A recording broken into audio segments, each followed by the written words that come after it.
jadi jangka waktu di sebentar karena itu sebentar.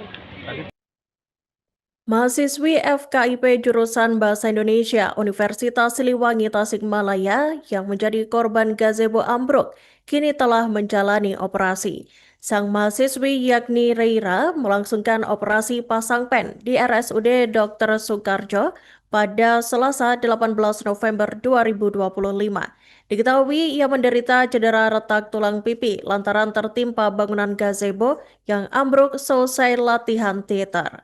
Dan untuk informasi selengkapnya, Tribuners, kami telah terhubung dengan jurnalis dari Tribun Priangan, Jainal Abidin.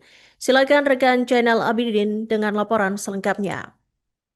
Ya, baik, Ireka izin melaporkan mahasiswi FKIP Universitas Siliwangi telah menjalani operasi yang memang awalnya mahasiswi tersebut atas nama Reika mengalami cedera retak tulang pipi usai tertimpa bangunan gazebo yang terjadi di area kampus FKIP Universitas Siliwangi pada Minggu 17 November 2025.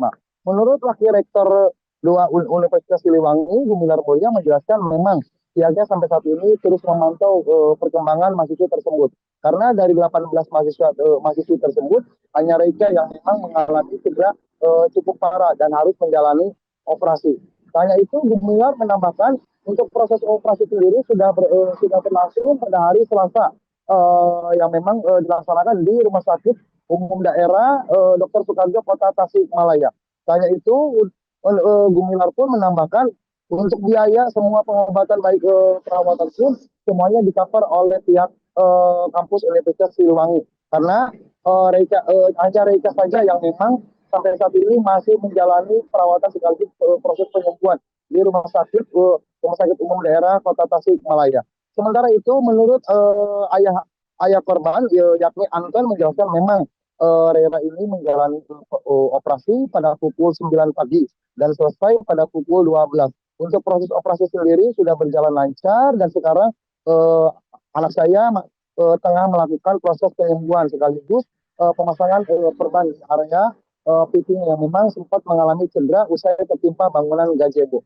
Anton pun menjelaskan dirinya sangat berharap untuk proses penyembuhan anaknya ini, meskipun sampai saat ini Reira masih dirawat di ruangan melati VIP 307 gedung Nukramatis RSUD Kota Tasikmalaya.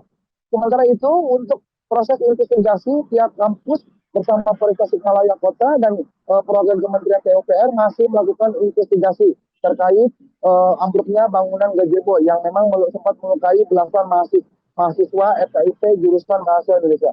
Menurut PPK Prasarana Universitas Siliwangi, Syarif menjelaskan memang untuk jaringan ini yang memang ditopang oleh genteng tidak terjadi apa-apa, bahkan cukup kuat karena menurutnya pada tahun 2019 ini sempat dibangunkan dan semuanya ditopang tidak dipasang bajaringan yang tunggal tapi dipasang dengan double. Hari pun mengklaim kondisi ini tidak diakibatkan oleh hari ini karena beberapa pekan ini cuaca cukup jelek hingga mengakibatkan bangunan gazebo rubuh hingga melukai belasan mahasiswi Universitas Siliwangi. Demikian Iraka yang kami dapat laporkan dari Kota Tasikmalaya. Kembali ke studio. Itu proses tadi operasi pukul berapa Pak? Kalau boleh tahu? Dari mulai pukul 9 sampai jam 12 ya. Terus saat ini si kakak udah di ruangan atau masih di ruangan tembakan? Sudah di ruangan. Alhamdulillah kondisinya udah baik lah. Tindakan berjalan lancar. Yang berjalan lancar ya.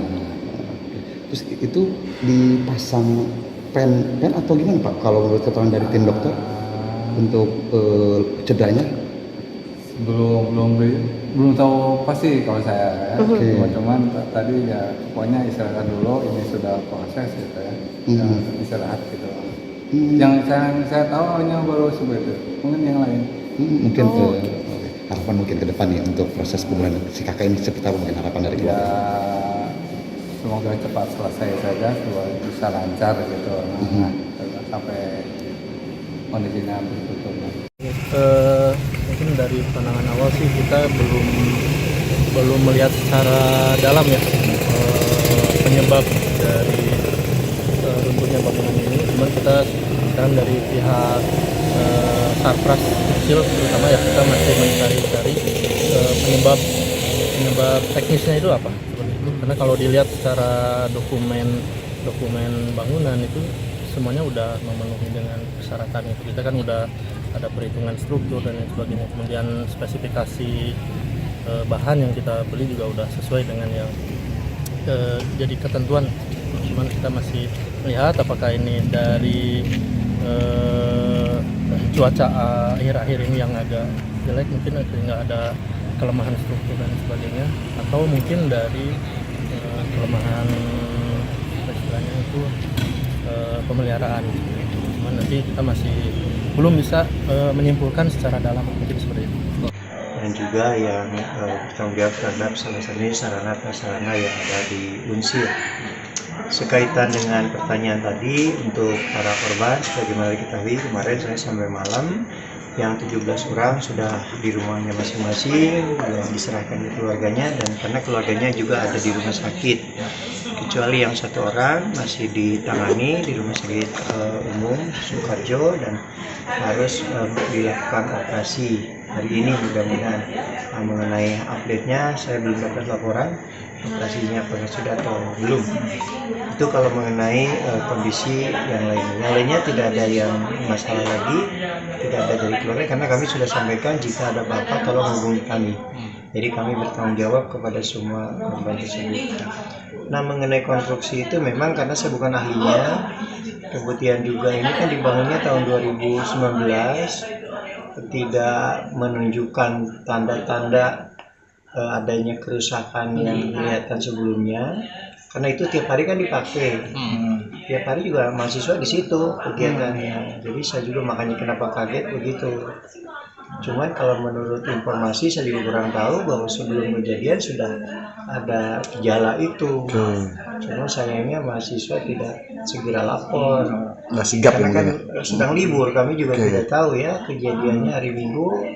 Sedang libur, klinik juga sedang libur, kecuali ada permintaan. Kalau klinik diminta hari libur ada kegiatan, pasti kami akan support. Jadi mengenai konstruksi ya lebih tepatnya harus ditanyakan ke PPK Konstruksi Unsil kalau menurut saya, karena saya juga masih menunggu. Dari kemarin saya sudah perintahkan untuk dikaji para ahlinya bagaimana keadaan dan sebagainya. Karena kebetulan saya jadi wakil rektor 2-nya kan tahun 2022. Sementara ini dibangun 2019. Jadi saya belum melihat. Download Tribun X sekarang. Menghadirkan lokal menjadi Indonesia.